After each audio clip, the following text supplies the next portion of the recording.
SRA का बड़ा fraud इस वक्त सोशल मीडिया पे वायरल हो चुका है। एसआरए ने किस तरीके से 1,30,000 लोगों के साथ फ्रॉड किया।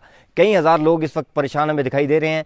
ये फ्रॉड किस तरह हुआ, मैं आज आपको इसकी डिटेल बताने जा रहा हूँ। इस वक्त जो एसआरए है उसने विदड्रॉ को बंद किया हुआ है। लोगों के कई डॉलर जो हैं वो फंसे हुए हैं। लोग शदीद परेशान हमें दिखाई दे रहे हैं। कुछ लोगों ने $100, कुछ लोगों ने $5,000 जो है इसमें इन्वेस्ट किए हुए थे और आज ये जो है फ्रॉड सामने आ चुका है।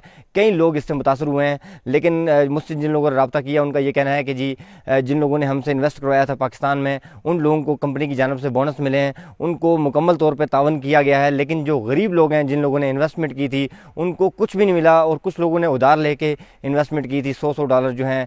कुछ लोगों ने अपने बेगम के ज़ेवरात जो हैं वो बेच के इन्वेस्टमेंट की, कुछ लोगों ने उधार लेके इन्वेस्टमेंट की। लेकिन इसमें बड़ा नुकसान हमें देखने को मिल रहा है। 1,30,000 लोग जो हैं इससे मुतासर हुए हैं। एसआरए की जानिब से जो है इस वक्त एक नया नोटिस जारी हुआ है, जिसमें हमें बताया जा रहा है कि उसमें उनका ये कहना है कि दोबारा से इन्वेस्टमेंट करें, क्योंकि 2023 का जो लाइसेंस था वो उनका कैंसिल हो चुका है। 2024 का लाइसेंस जो है उसके लिए अप्लाई कर रहे हैं, ये हमें बताया जा रहा है। लेकिन अब लग ये रहा है कि ये भी एक बड़ा फ्रॉड करने का एक नया तरीका है। लोगों को कायल किया जा रहा है कि लोग दोबारा से इन्वेस्टमेंट करें ताकि दोबारा से इस फ्रॉड का हिस्सा वो बन सकें। अब इस वक्त जो है एसआरए लोगों को 3 दिन का टाइम दे रहा है और लोगों को कायल करने की कोशिश कर रहा है कि दोबारा से $100 इन्वेस्ट करें और उनको $1,000 जो हैं रिटर्न मिलेंगे। लेकिन अब लोगों को ये बात समझ नहीं आ रही कि 3 दिन बाद जितने भी ये पैसे इकट्ठे होंगे, 1,30,000 बंदा अगर $100 इन्वेस्ट करता है तो ये कई करोड़ पैसे बन जाते हैं।